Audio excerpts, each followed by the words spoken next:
Nós estamos aqui no nosso curso de formação de mediadores de leitura, no módulo 1, que trata da leitura em voz alta. Começo com a leitura de uma fábula. Enquanto os bois puxavam a carroça, o eixo rangia.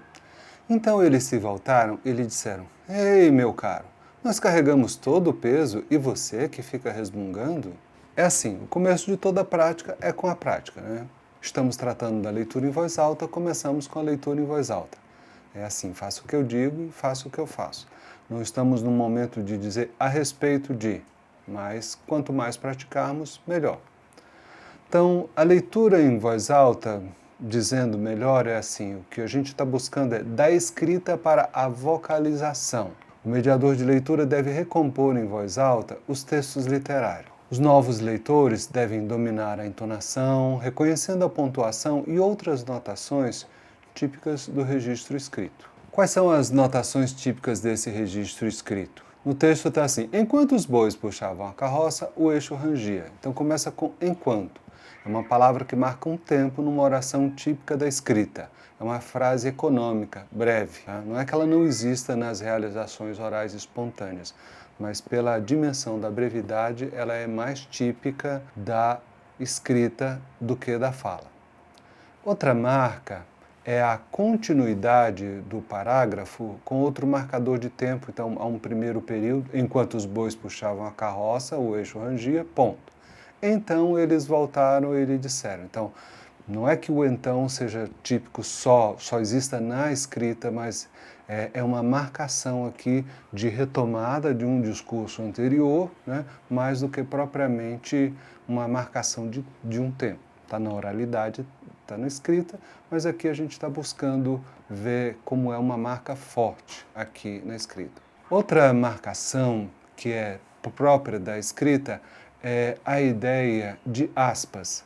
Aspas para marcarem uma citação. Enquanto os bois puxavam a carroça, o eixo rangia.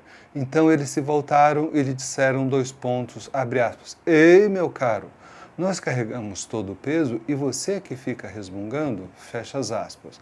Isso é uma instrução que vem na escrita e que nós, os mediadores de leitura, de posse do material escrito, fazemos essa interpretação, que é mais do que uma simples leitura. O ponto de interrogação ao final dessa frase do discurso direto: Ei, meu caro, nós carregamos todo o peso e você que fica resmungando. Então, assim, há uma orientação, uma instrução que está na escrita, que é suba aqui o tom de voz. Tudo isso são as marcações. Idealmente, o mediador de leitura deve estar com o livro na mão e, se possível, os leitores num ambiente de mediação de leitura controlado, que é uma sala de aula, ou uma biblioteca, ou uma sala de leitura, que eles também tenham e possam ficar vendo essas marcas. E se não for possível, por vezes é um álbum ilustrado, é grande, mostrar assim explicitamente o que está sendo lido. Isso porque a gente precisa estar sempre olhando para o que é a leitura, né? Parece que é algo que todo mundo sabe, mas assim, a gente precisa olhar também para o que não é a leitura. E a leitura não é decifração. Muitas vezes, a gente vai ver daqui a pouco, algumas escolas de ensino de letramento lidavam com a ideia de decifração. Os sinais gráficos e a recomposição de leitura é porque eu leio em blocos as palavras e os arranjos frasais. Eu não os leio letra a letra ou palavra a palavra. Por isso que a gente vai olhar para essas concepções que estão também escritas em obras literárias. Uma delas é essa que está nesse livro do Jorge de Lima, a obra completa do Jorge de Lima, são os poemas para a infância. Eu queria saber versos como meu amigo Lau, nunca vi versos mais belos, como ele sabe lá. Trocava até meu carneiro, meu velocípede sim, sem saber os seus versos. Meu pai, que será de mim? Meu pai me bote na escola do meu velho amigo Lau. Quero aprender com ele versos e não beabá. Então, ele escreveu isso aos 6 anos e ele já tinha uma concepção de letramento que é: letramento não é beabá, letramento é dizer um verso em voz alta, contar uma história inteira. Isso é que é o letramento e é com isso que a gente está lidando aqui com a leitura de blocos inteiros, de histórias inteiras ou de poemas inteiros. Então, o poema foi escrito pelo Jorge de Lima, uma pessoa que nasceu em 1893 e faleceu em 1953 no Rio de Janeiro.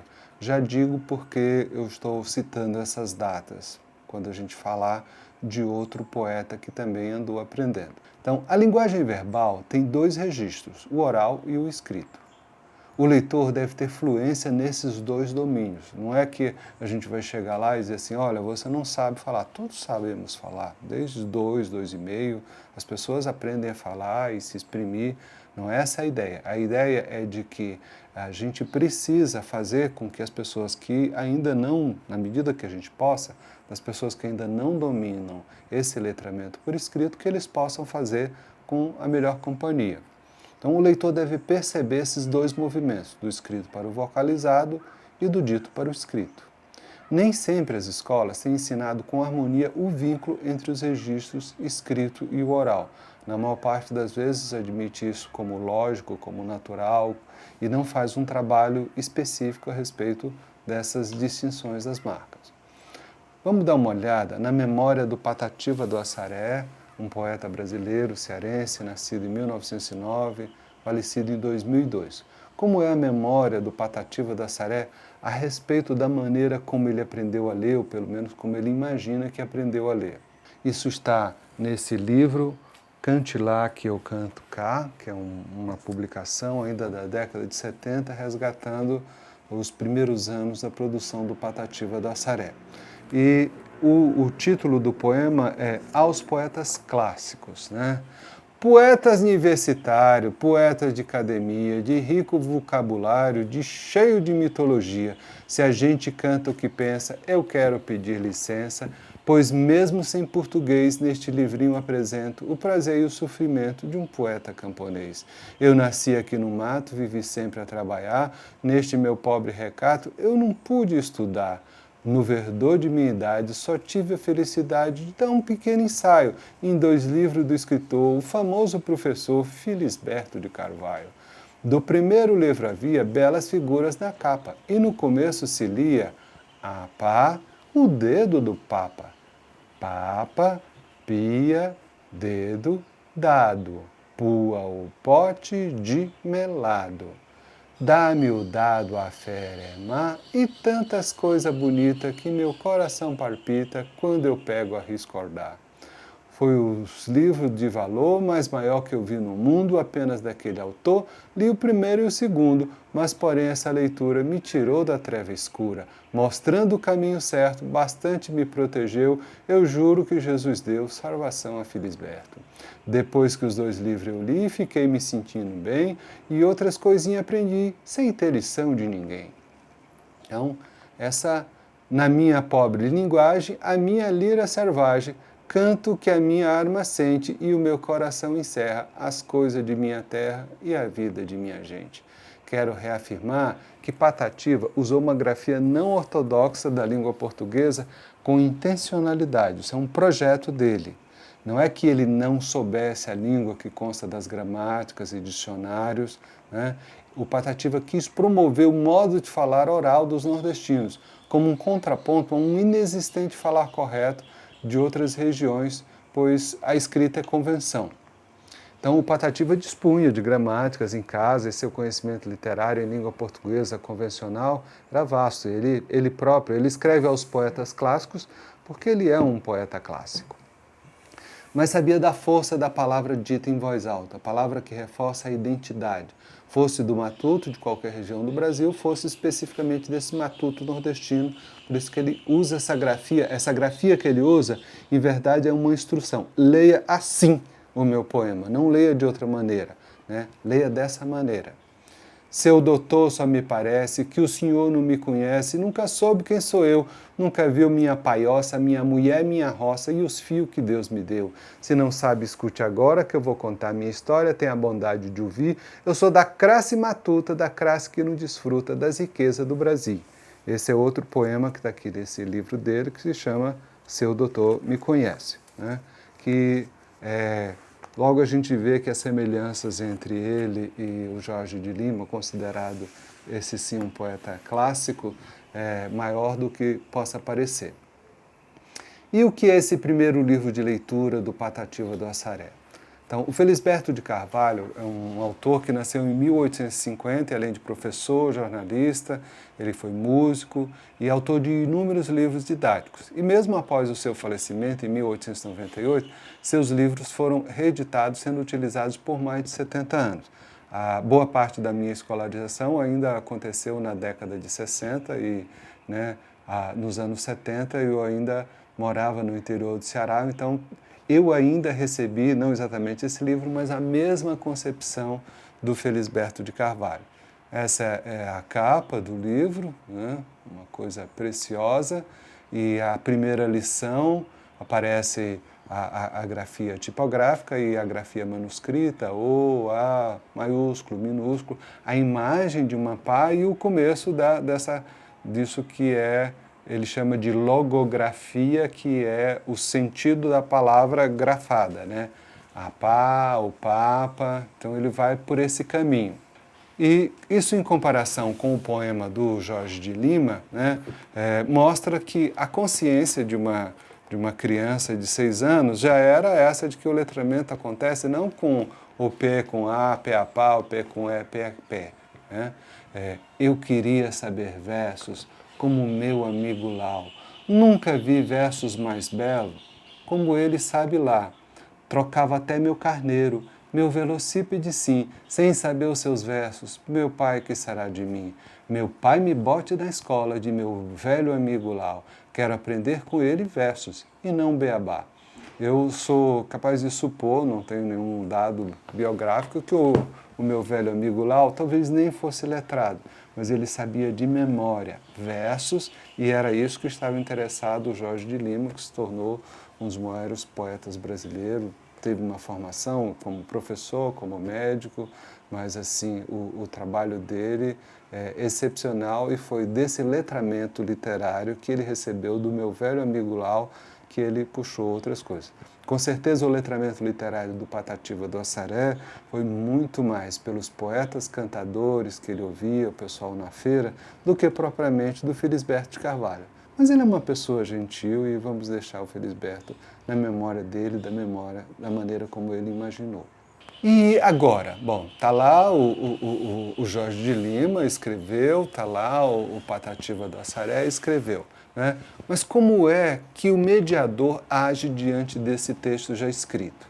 Então, a gente precisa lidar com a ideia de uma entonação, de gestos, de outros elementos da pessoa do mediador que influem numa boa audição, na compreensão e até no envolvimento das pessoas.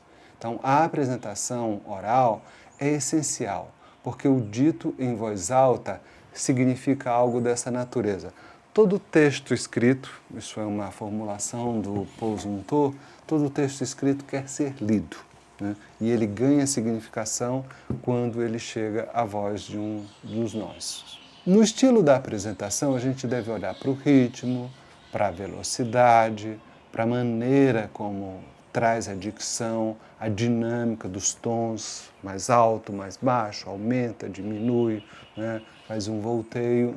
Então, como que é o ritmo numa prosa escrita?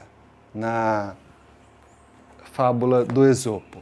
Enquanto os bois puxavam a carroça, o eixo rangia. Ponto. Essa instrução está ali. Né? Enquanto os bois puxavam a carroça, o eixo rangia.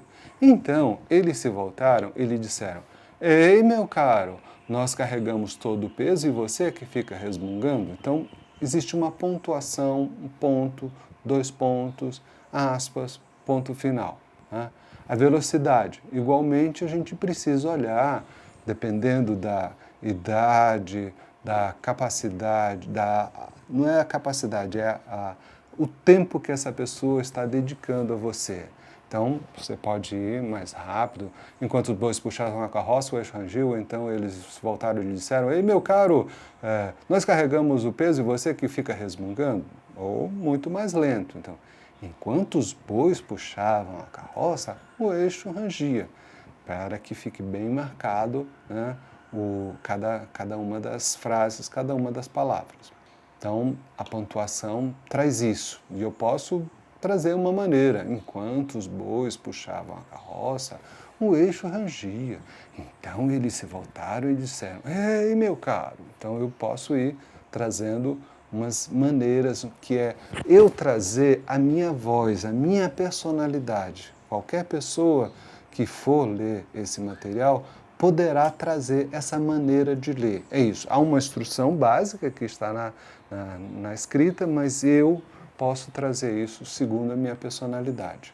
Então eu posso aumentar, diminuir, fazer quase que uma musicalidade. E enquanto os bois puxavam a carroça, o eixo rangia. Então eles se voltaram e lhe disseram. Enfim, eu posso trazer uma dinâmica para tornar mais interessante.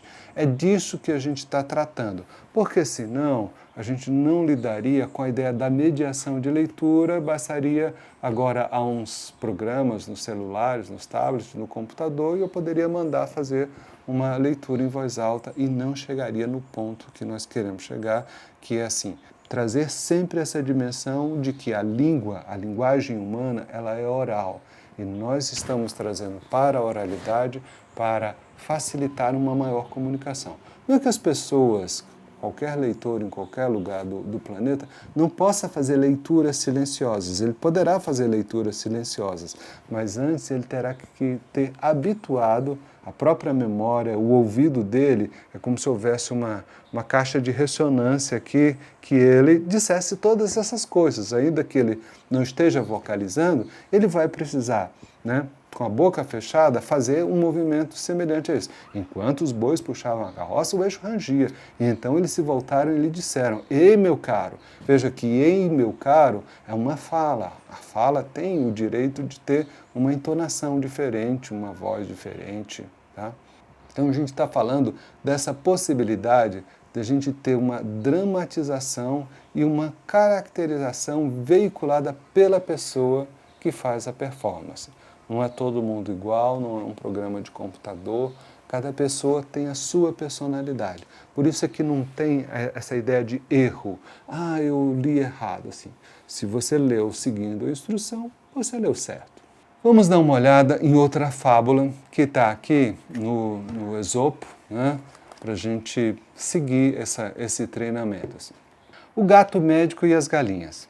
Um gato ouviu dizer que num galinheiro havia galinhas doentes. Pegou os instrumentos da profissão e foi para lá. Diante do galinheiro, ele se deteve e perguntou como as galinhas estavam passando.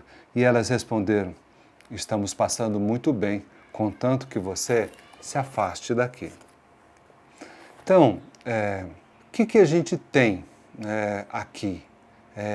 Uma marca que está muito mais na escrita do que na oralidade. Ele se deteve. Talvez esse verbo ele não seja usado com tanta frequência. Por isso que a gente está chamando isso aqui de letramento literário. O que é o letramento? A noção de letramento é a pessoa dominar um determinado conhecimento, pode envolver palavras e pode até não envolver palavras.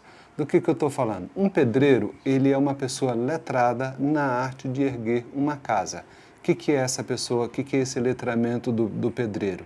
Ele sabe fazer as medições, ele sabe lidar com o prumo, ele sabe lidar com o esquadro, ele sabe calcular a quantidade de alvenaria. É isso que eu estou falando que é o letramento. E aqui é o letramento literário com base nos textos escritos. Se nós estivéssemos numa sociedade sem grafia, numa sociedade que ainda não registrou as suas histórias, estava muito bem que o nosso letramento literário fosse simplesmente oral, numa situação muito favorável que nas sociedades que não adotaram a escrita, elas tem lá o seu letramento. Então, um griot africano, ele é um letrado na arte de contar histórias orais. Né? Então, assim, por que a gente está buscando chamar a atenção para esse letramento literário com base no escrito? Porque nessa palavra aqui, diante do galinheiro, ele se deteve.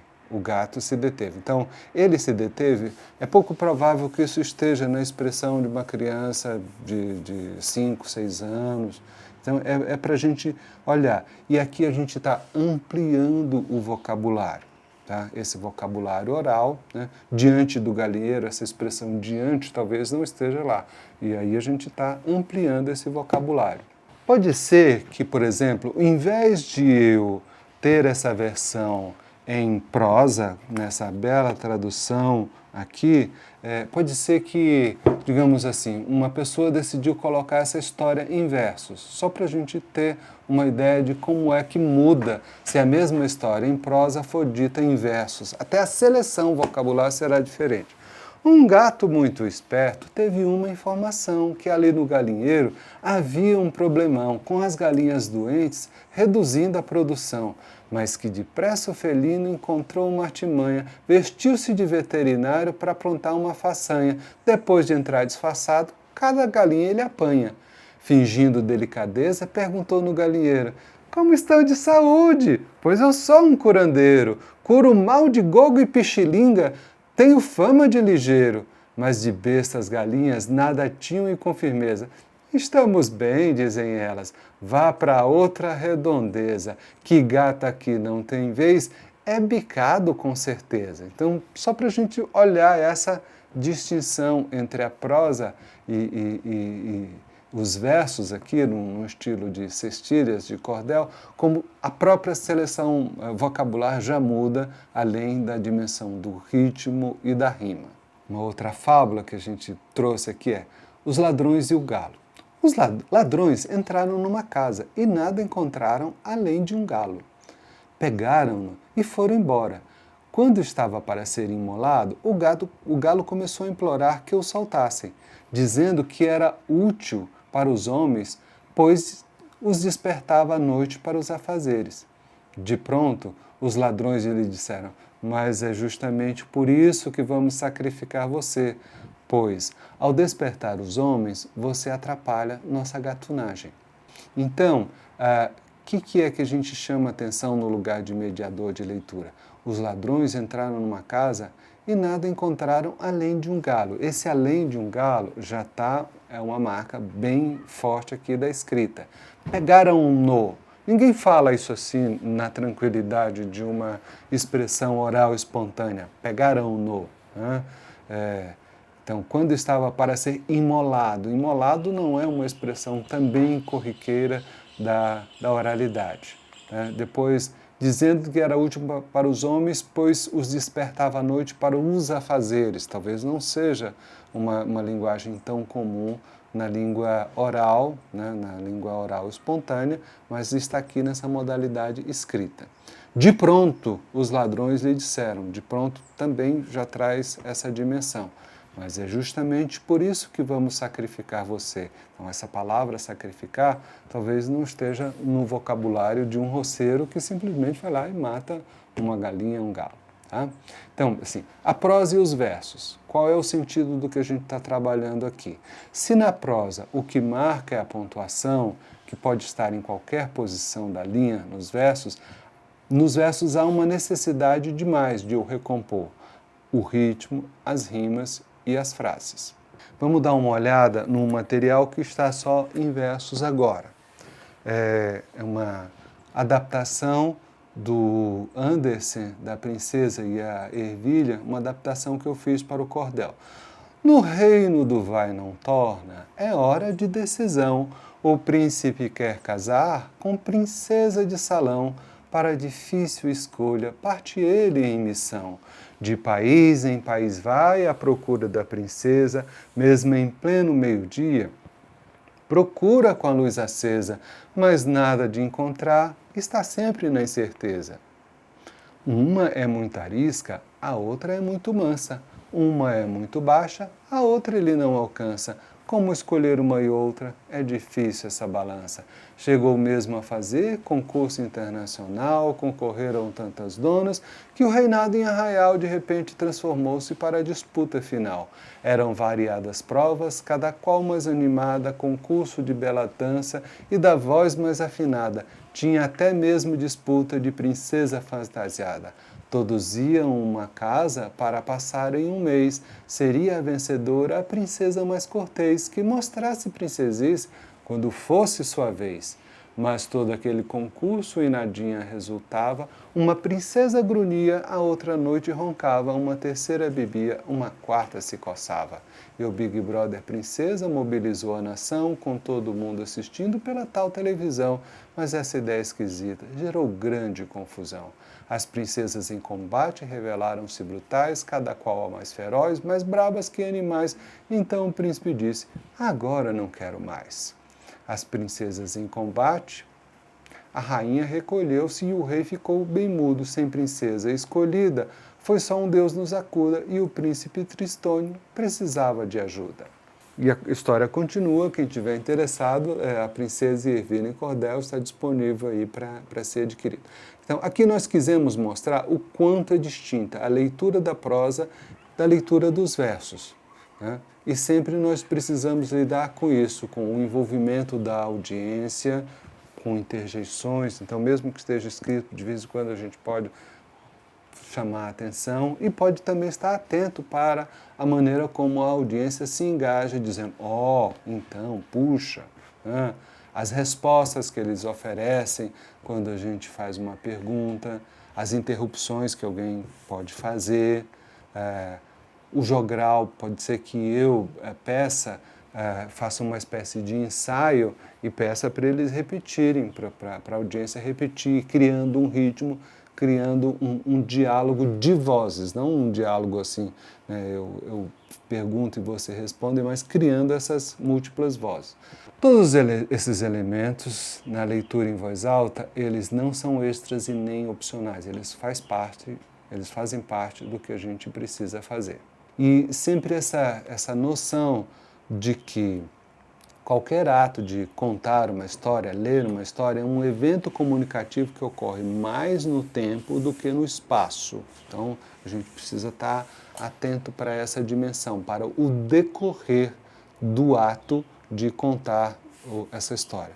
O texto escrito no papel, visto isoladamente, sem a voz e o gesto humano, ele é um guia insuficiente para a forma artística. E para entender esse texto completamente, a pessoa deve ir além dessa simples instrução que está no texto escrito. O mediador de leitura deve estar atento ao ato de dizer o texto em voz alta. É isso que a gente está buscando aqui. E esse mediador também deve estudar a recepção da audiência, que faz parte do trabalho dele. E ele deve ter ciência do exato momento em que é realizada a performance, no tempo e no espaço, para que público, né? Então, em suma, ainda que o teor daquilo que é trazido em voz alta para uma audiência tenha um suporte num papel ou numa tela, é a voz que forma essa apresentação. Essa voz não está dissociada de outras características da pessoa que está falando, do gesto, da fala-se, né? Então, assim, deve levar em conta também a dimensão do auditório, o tamanho da sala, você está debaixo de uma árvore, está tudo bem, né? A disposição dos participantes em volta do mediador de leitura.